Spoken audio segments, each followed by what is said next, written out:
Hello મિત્રો, આજે આપણે જાણીશું ઘઉંની ઓનલાઈન એન્ટ્રી જે આપણે કરતા એમાં તારીખ વધારેલી છે 14/3/2026થી 30/3/2026 સુધી કરવામાં આવશે. તેની એન્ટ્રી કઈ રીતના કરવી તેની સંપૂર્ણ માહિતી આપીશું આજે આપણે. સૌપ્રથમ આપણે પોર્ટલ પર લોગિન કરી લેવાનું રહેશે. ffpsgujarat.gov.in ઉપર જઈને આ રીતનું પોપઅપ ખુલશે. લોગિન થઈ ગયા બાદ ફાર્મર રજિસ્ટ્રેશનમાં જવાનું રહેશે. ત્યારબાદ એન્ટ્રીમાં, ત્યારબાદ અહીંથી સિઝન સિલેક્ટ કરી અને ન્યૂ એનરોલમેન્ટ સામે આ દર્શાવેલી વિગત તમામ વસ્તુઓ ભરવાની રહેશે. જેમાં પહેલાં અરજદારનું નામ આવશે, ત્યારબાદ તેમના પિતાનું નામ આવશે અને લાસ્ટમાં તેમની સરનેમ આવશે. ત્યારબાદ તેમનું ગામનું નામ આવશે.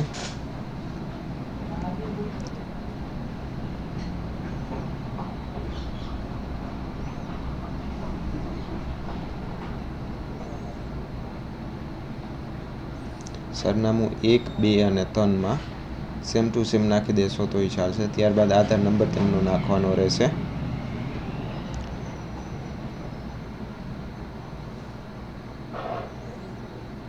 ત્યારબાદ તેમના ચાલુ મોબાઈલ નંબર,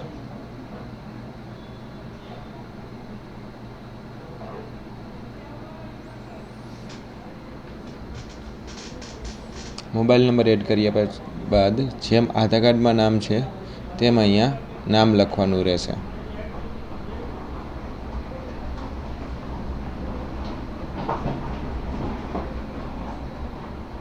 જેમ આધાર કાર્ડમાં નામ છે તેમ નામ લખવાનું રહેશે અહીંયા.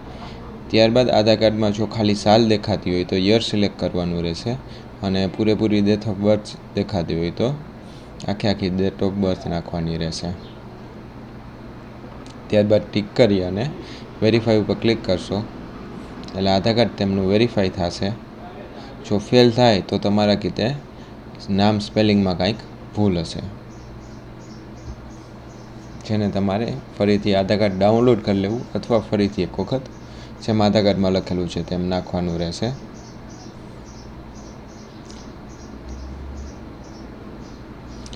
વેરીફાઈ થઈ ગયા બાદ કન્ટિન્યુ ઉપર ક્લિક કરી અને આગળ પ્રોસેસ કરવાની રહેશે. જેમાં જમીનની વિગત નાખવાની રહેશે. તે વ્યક્તિની જમીન કયા જિલ્લામાં આવેલી છે તે, ત્યારબાદ કયા તાલુકામાં છે, ત્યારબાદ તેમનું ગામ કયું છે તે, ત્યારબાદ તેમના ખાતા નંબર સિલેક્ટ કરવાના રહેશે અને ત્યારબાદ અરજદારનું નામ ટિક કરી હેક્ટર અને એકર નાખી અને આગળની પ્રોસેસ કરવાની રહેશે.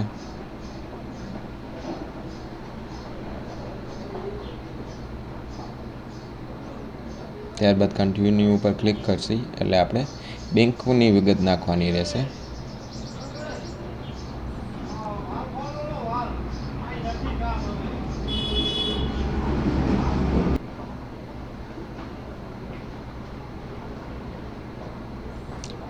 બેંકની વિગત પછી નેક્સ્ટ કરશો એટલે ક્લિક કરી અને મોબાઈલ નંબર ઉપર ઓટીપી જનરેટ થશે. ઓટીપી નાખવાનો રહેશે.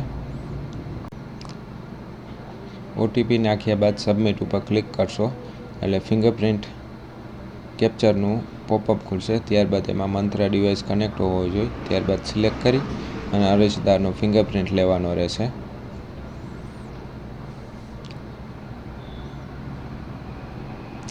ત્યારબાદ ઓકે ક્લિક કરી અને ઉપર સ્ક્રોલ કરશો એટલે બેક મેનેજ ડોક્યુમેન્ટમાં જઈ અને તમારે 7 નંબર, 12 નંબર અથવા તલાટીનો દાખલો અને બેંકની પાસબુક વ્યવસ્થિત 300 KBની અંદર સ્કેન કરી પીડીએફમાં અને અપલોડ કરવાની રહેશે.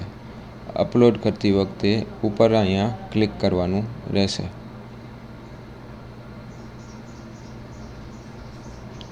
તમામ વસ્તુ અપલોડ થઈ ગયા બાદ બેક કરશો એટલે પ્રિન્ટનો ઓપ્શન આપશે. તેમાં આને પ્રિન્ટ કરી અને સાથે જોડી દેવું.